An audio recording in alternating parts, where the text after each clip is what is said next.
Hey guys, today we are going to be talking about a passage that we'll be going over this weekend as well. We'll just be taking like a short 7 or 8 minute deep dive into one very specific issue from the passage that I hope will be helpful to all of you. As always, if this video is helpful, if the sermons and whatnot that we put out is helpful to you, please subscribe, please share this video, message it to people, share it on your Facebook, or post a link on other social media, tweet it out, whatever. Follow us on Facebook and take a look at our website. And especially if you're in the Murfreesboro area or the Carbondale area, then swing on by for a little while on Sundays. We have services at 9 and 10:30 right now. We're social distancing, wearing masks, doing all that jazz to make sure that the situation is as safe as possible. If you want any more information about the church, go ahead and look up our website and give us a call. We can't wait to hear from you. Today we're going to be talking about Matthew 5, verse 21 and onwards. Specifically, a little phrase that gets used about 6 times in this section in different forms. Roughly, the formula is this: you have heard it said, but I say to you. And this phrase, like I said, with slightly different wording, is used 6 different times in Matthew 5, verse 21 to the end of the chapter in verse 44. You have heard it said, but I say to you.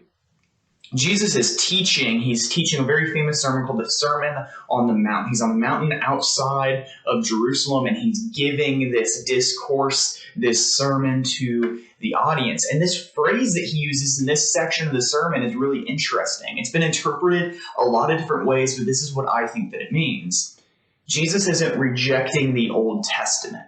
There's other verses, other books that we can look at, specifically the book of Hebrews, to talk about whether or not Christians should still live under the Old Testament. Jesus here is actually rejecting the interpretation of the Old Testament that his audience would have been familiar with. In verse 21, he's dealing with anger and murder. The interpretation that his audience had heard was, hey, if you don't kill people, then you're good. You can be angry at them. You can want to kill them, but as long as you don't actually do it, it's okay. And Jesus is saying, no, that's not what Scripture means. You've heard it said, just don't commit murder. But I say to you, you shouldn't even be angry with another person.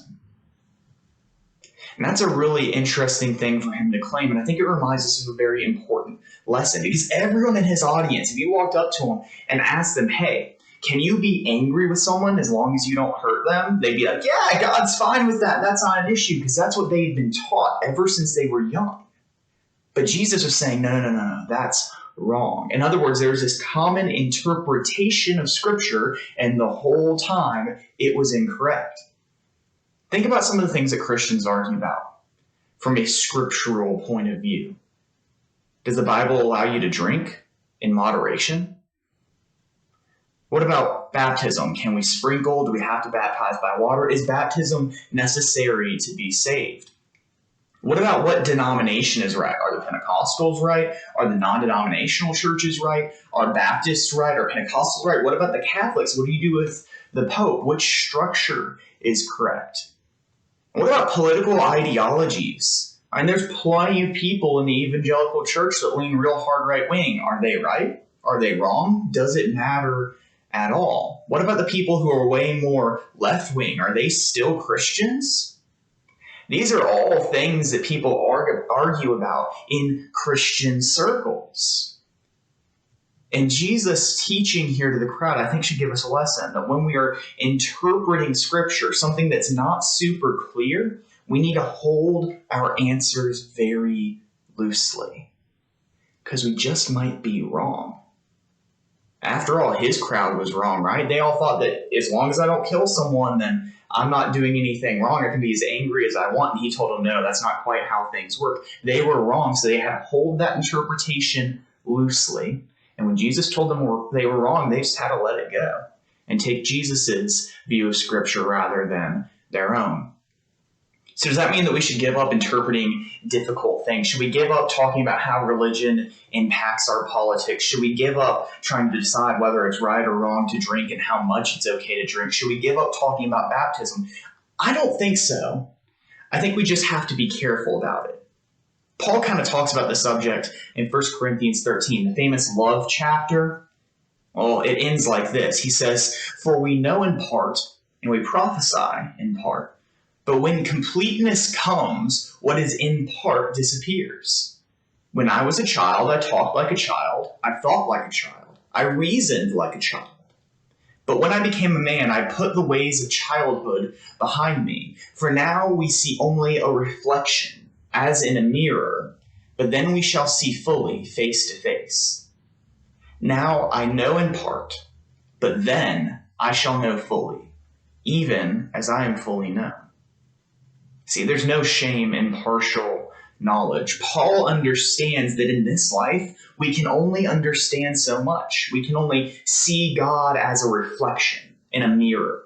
And Scripture sometimes is much the same way. There are issues that Scripture simply doesn't talk about. And there are teachings in Scripture that are just really hard to understand. Simply put, I can virtually guarantee that each and every one of us, myself included, is wrong about something. Some view we have of the Bible, some view we have of God is probably incorrect. And as long as we agree on a few core things, like who God is, that there's only one God, that Jesus is God, that God is three in one, and as long as we follow God's teachings or do our best to, then we can be united as Christians, and we can work at interpreting the hard stuff together. And yeah, we can even choose to disagree. So God be angry at us if we're wrong? I don't think so. Like I said, I think there's a few core things we have to agree on. Like, for example, that Jesus really is God in the flesh. I don't think there's much room for interpretation on that. But there's a whole lot of things that we can interpret differently. The fancy words for those are essential doctrines, the things that we have to know and we have to agree on, like that Jesus is God, and non-essential doctrines. These are the things that we can disagree over, that we can lack knowledge on, that we can just not be sure about.